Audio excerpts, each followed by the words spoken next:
Se tem uma frase que todo mundo ouve na vida é seja você mesmo.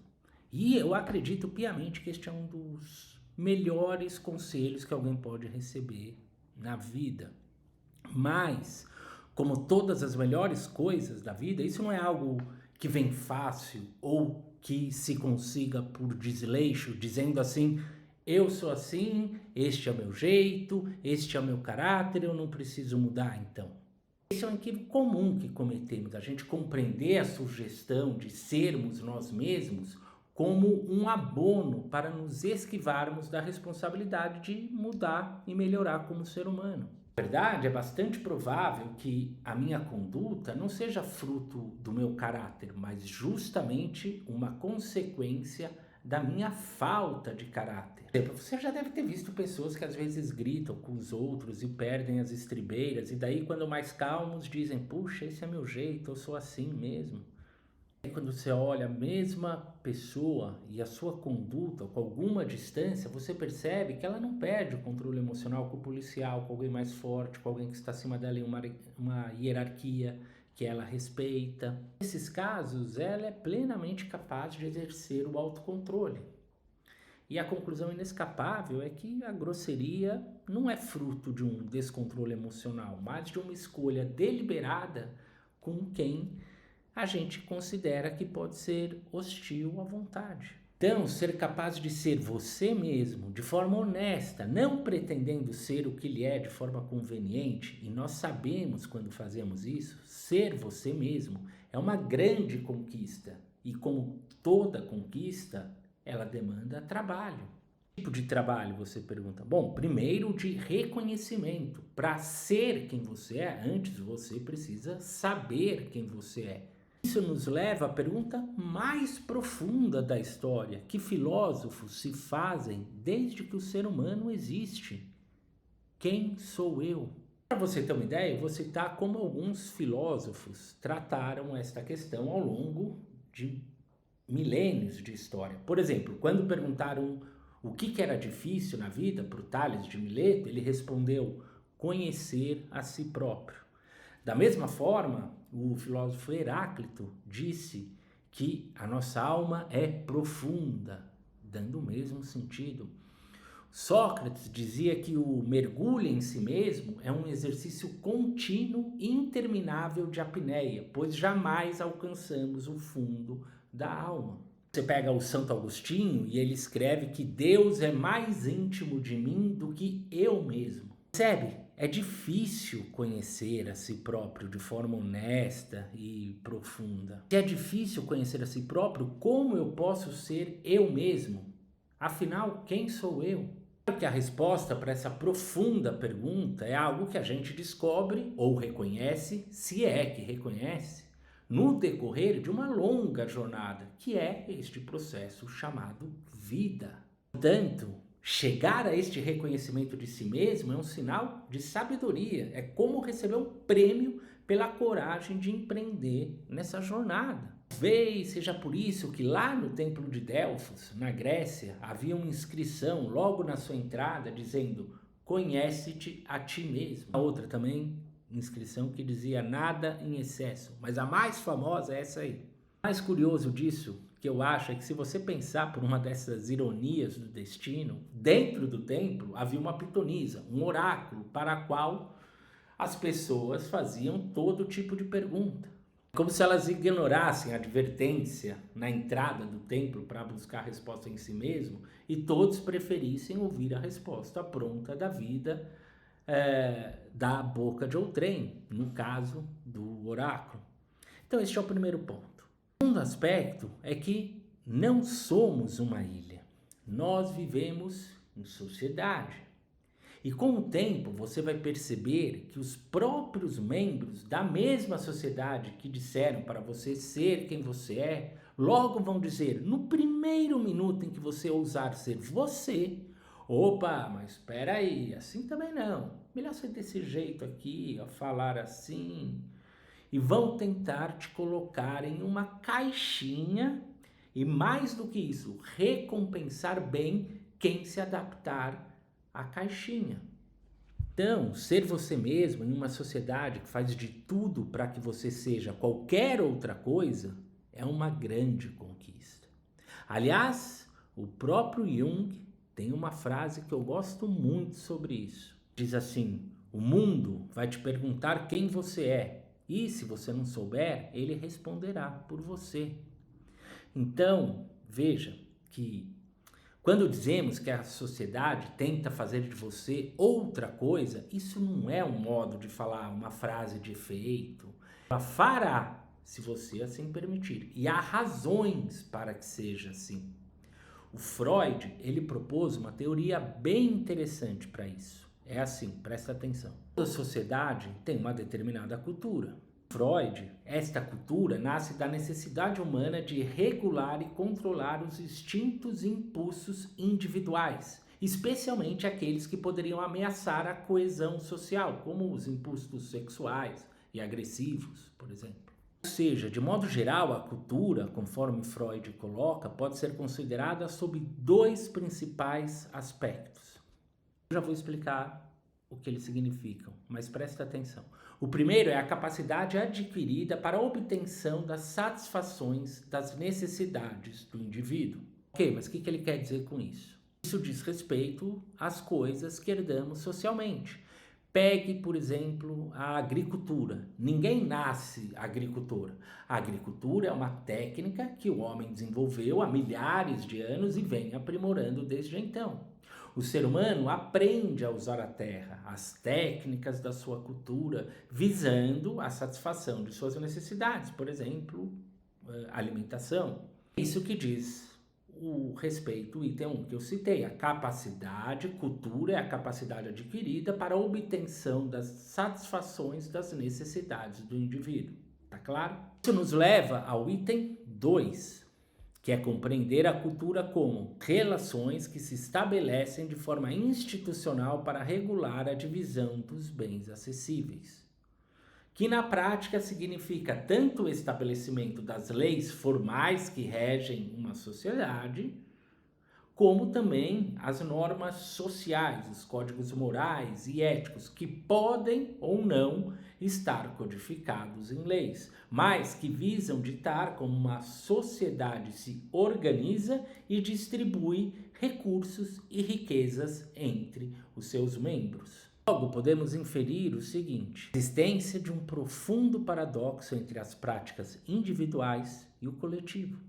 Por que há tal paradoxo?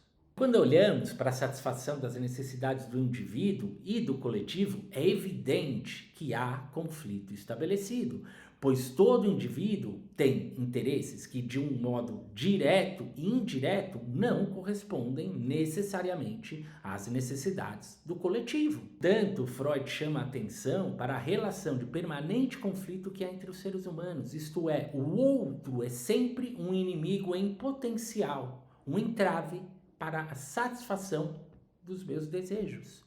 Ser inimigo do outro, podemos dizer que o homem é inimigo da sua própria construção, o que faz com que ele, eventualmente, acabe se voltando contra a sociedade a qual faz parte. Agora, por outro lado, a sociedade, através da cultura, impõe uns meios coercitivos para proteger a si mesma das potenciais agressões dos indivíduos que a compõem.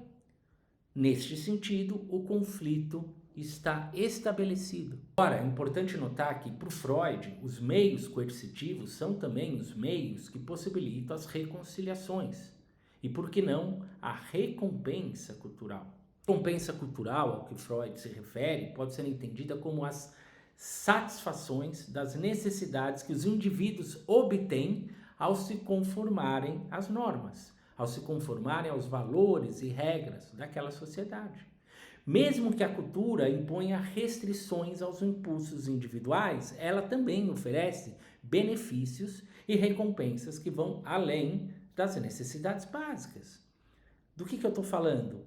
De recompensas como recompensas intelectuais, que nem eu falei do conhecimento da agricultura. Você herda todo o conhecimento construído ao longo dos anos. Ser uma recompensa instrumental, como o conhecimento técnico, uma ciência aplicada, Pode ser reconhecimento social e sensação de pertencimento.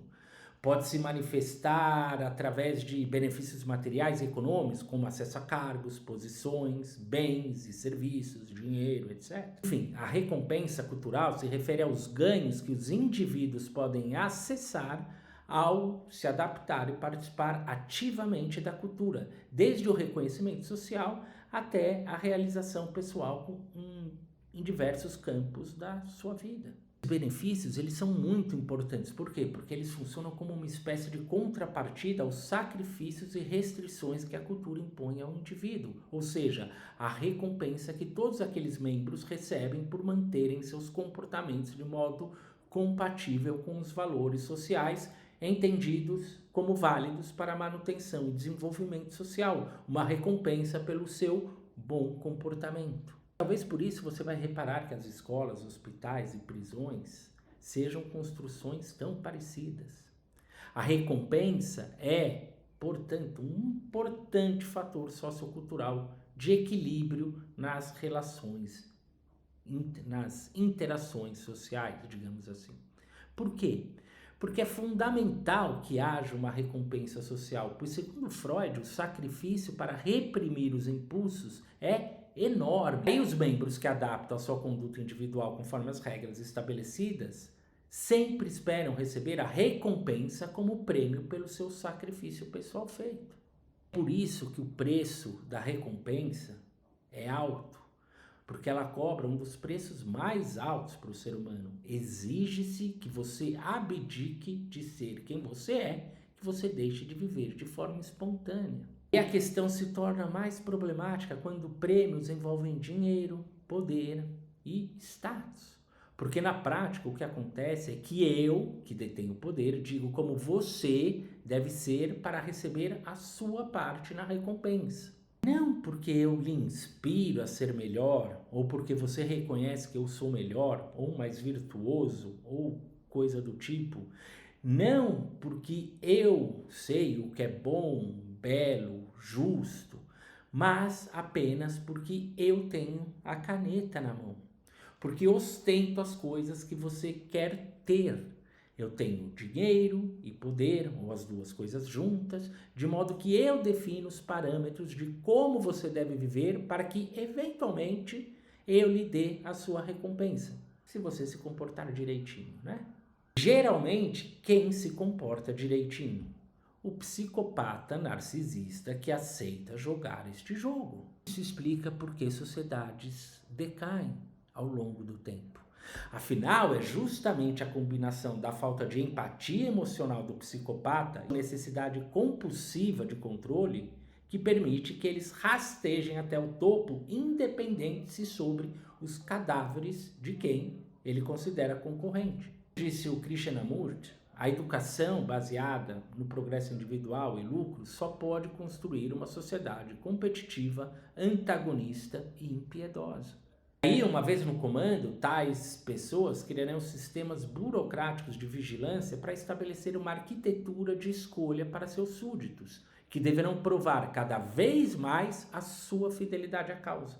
Que, na verdade, é ele, a pessoa, o líder, ele se torna a medida. E eles fazem isso através de um projeto construído sobre falsos dilemas que amarram os escravos na construção das prisões mentais com suas próprias mãos. As pessoas se aprisionam sem perceber.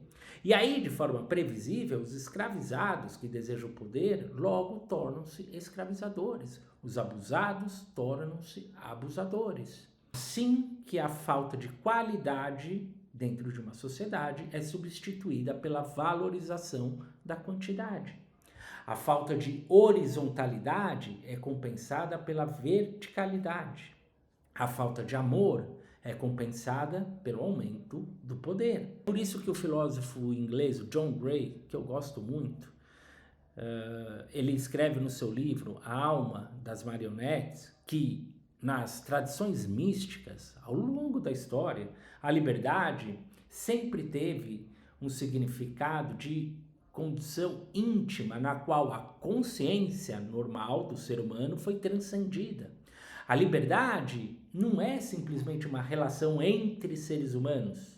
É, acima de tudo, um estado da alma em que o conflito foi deixado para trás. Na Europa antiga, os estoicos afirmavam que um escravo ele pode ser mais livre que um senhor sofrendo de divisão do eu. Talvez seja esta uma das razões da importância de você saber quem você é, para então ser quem você é. O escravo que sabe quem é pode ser mais livre que um senhor que vive preso em um personagem. Afinal, quem é mais livre? O prisioneiro ou o guarda que o vigia? O filósofo Hegel sugere algo interessante sobre isso, um processo dialético entre o senhor e o escravo que serve como uma analogia ao despertar da consciência rumo à liberdade, através do autoconhecimento. A história que ele propõe é mais ou menos assim. Duas pessoas se encontram e lutam. Cada consciência quer provar a sua independência e superioridade sobre a outra. Até que, eventualmente, uma pessoa se perde e outra ganha. Uma pessoa se rende e se torna escravo. Deste ponto em diante, o escravo vê a si mesmo como um objeto que não possui liberdade. Por outro lado, o senhor pensa ser livre, mas sabe que é uma liberdade abstrata. Por quê? Porque ele depende do escravo e tudo que o escravo gera. O escravo, através do sofrimento e do trabalho, vai tomando consciência de si, até que ele reconhece a sua liberdade, o seu livre-arbítrio. Não uma liberdade abstrata, mas real, íntima, de dentro para fora, que ele conhece através da sua tomada de consciência, autoconsciência. Já o Senhor está preso naquela ilusão de superioridade e só tornará livre quando reconhecer que deve lidar com o escravo como um igual, quando reconhecer que o escravo não é só tão livre quanto ele, mas mais, porque ele só será livre quando não depender ou tiver expectativa sobre a conduta do escravo. E aí, quando o escravo e o senhor se reconhecem cada qual a si mesmos, através desta unidade, uma nova consciência nasce, na qual os dois se conscientizaram da verdade, que ambos são livres e iguais. Obviamente há várias camadas de interpretação desta analogia e Hegel não é simples de analisar, mas uma delas é justamente sobre o que estamos falando aqui, sobre o processo de tomarmos conhecimento da nossa consciência, da nossa liberdade e livre-arbítrio, independente de qualquer coisa. Contudo, veja que esta tomada de consciência, esta liberdade, requer ser conquistada através do trabalho interno de forma consciente. E é por isso que para ser você mesmo é preciso saber quem você é e, mais do que isso, viver a sua vida de forma autêntica, natural. No livro O Crepúsculo dos Deuses, o filósofo Nietzsche, logo no capítulo 1, no seu aforismo 38, sugere que você faça um exame de consciência sobre quem você é. Diz ele assim: tu és autêntico ou apenas um ator, um representante, ou o próprio representado? Por fim, talvez tu não passes da imitação de um ator. Segundo o caso de consciência. Ele propõe 3 casos, esse é o segundo que a gente está vendo aqui. Então, o que ele quer dizer com isso? Ele quer dizer assim: você é autêntico ou você vive um faz de conta? Você está vivendo como você ou como um personagem?